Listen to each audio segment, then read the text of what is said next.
Vamos entrar, então, aqui agora no tema do teto de gastos, que é o seguinte. Ontem foi revogado, né? Foi aprovado o arcabouço fiscal. Está encerrada a votação. A felicidade, Brasil! A felicidade, Brasil! 379 sim, 64 não. Muito bem. Um total de 443 estão aprovadas as emendas. Acho que houve um avanço ontem. Acho que houve um avanço importante no caso do acabouço e o arcabouço. Viramos essa página. Está praticamente resolvido esse assunto. Mas podia ser isso, podia ser aquilo. Não quero saber. Vamos analisar politicamente, Daphne. O governo Lula deu uma grande demonstração de estabilidade, de controle, de governabilidade, de acordo. Há um acordo sobre como é que as contas públicas no Brasil têm que ser geridas a partir de agora. Ponto. Acabou a instabilidade.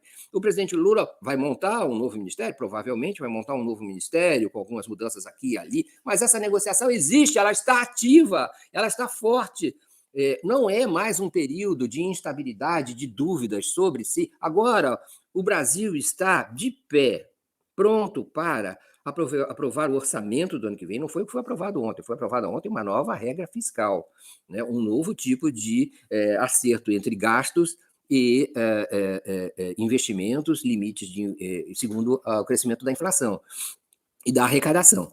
Isso foi aprovado. Era difícil aprovar, era incerto se seria aprovado, quer dizer, ao longo desse processo todo. Era incerto, principalmente, Daphne, se os prazos seriam cumpridos, se seria feito antes do limite previsto pela lei orçamentária. E foi feito.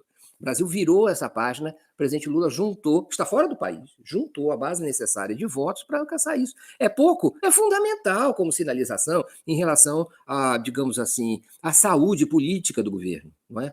O Brasil, a gente lutava no início desse ano legislativo, lá no início desse mandato do Lula. O que era a nossa preocupação? Nossa, mas a esquerda só tem 120 parlamentares, 125. A esquerda não vai conseguir aprovar nada. Está aí, gente. Está aí. O governo Lula está mudando de qualidade. Para o bem e para o mal, o governo Lula está mudando de qualidade, Daphne. E o que acontece é o seguinte, ao que parece, o Lula está se colocando numa outra posição em relação a qualquer outro momento anterior da história dele. Nesse governo, com uma base, vamos dizer assim, de esquerda tão exígua, ele conseguiu montar e atrair para si setores que antes se alinhavam firmemente com a oposição, firmemente até com o bolsonarismo. E esses setores vêm caminhando paulatinamente, mas seguramente para debaixo do guarda-chuva de Lula e também, digamos assim, dessa frente que o PT montou. O que vai acontecer agora? Bom, é um novo Lula, um novo governo, uma nova realidade desse governo quase de união nacional que o Lula vem montando.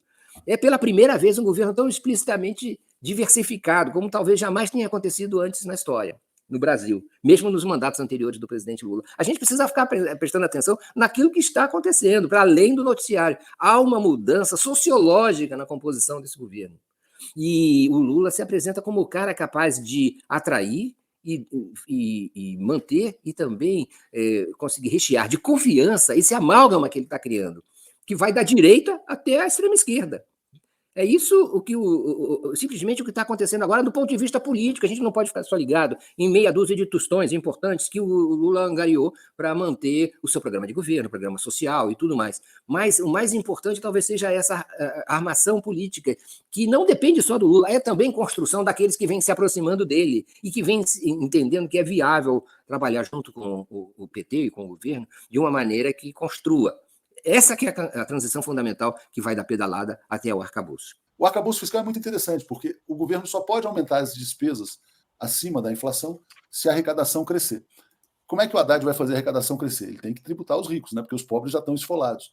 E aí o Arthur Lira está lá para defender os mais ricos. Foram 379 votos a favor e 64 votos contra, né? E já na primeira votação, né, que ocorreu, foram 372 votos a favor e 108 contra, ou seja, diminuiu o número de votos contrários, né, ao texto, que também deixou de fora aí, o Fundeb e o Fundo do Distrito Federal.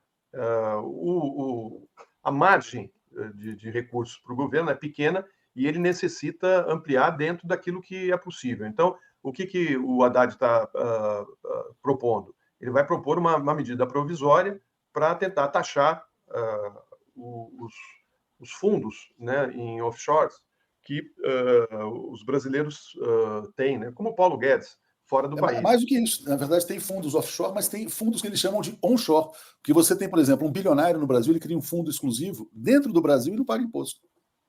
Pois Os é. family offices, né, dos bilionários, é um pouco isso. Então ele põe ali o capital dele aqui dentro, faz um fundo para gerir a fortuna, aplica em títulos do governo brasileiro, o Roberto Campos Neto paga lá aqueles 13% ao ano e o cara não paga.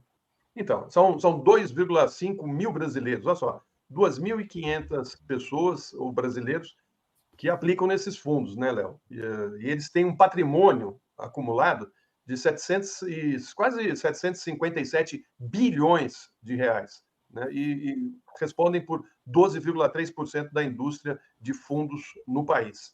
Eles não pagam nada, porque quanto mais tempo fica esse dinheiro investido nos fundos, eles vão reduzindo o que teria que pagar para o imposto de renda. O governo quer mudar esse mecanismo e pretende ampliar com isso em 10 milhões de reais a entrada de dinheiro no caixa para investimentos.